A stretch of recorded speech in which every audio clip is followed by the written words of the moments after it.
अरे काय नक्की प्रॉब्लेम आहे? गरोदर पण असेल म्हणजे दाताचे प्रॉब्लेम निघालेच पाहिजे का? नमस्कार, मी डॉक्टर स्नेहांजली. बघा हे कसं गमतीशीर कोरिलेशन आहे.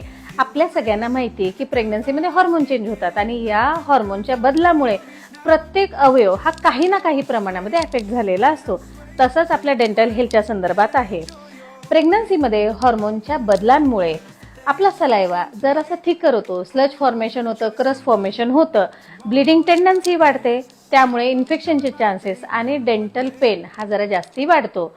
बरं, कन्फ्युजन काय असतं की नक्की डेंटल ट्रीटमेंट घ्यावी का, प्रोसिजर करून घ्यावी का? पहिल्या ट्रायमेस्टरमध्ये आणि थर्ड ट्रायमेस्टरमध्ये आपण डेंटल ट्रीटमेंट करू शकता, परंतु प्रोसिजर करू नये. म्हणजेच काय, टूथ एक्स्ट्रॅक्शन असेल, रूट कॅनल असेल, त्यातल्या त्यात टाळा. सेकंड ट्रायमेस्टर मात्र या गोष्टीसाठी सेफ आहे.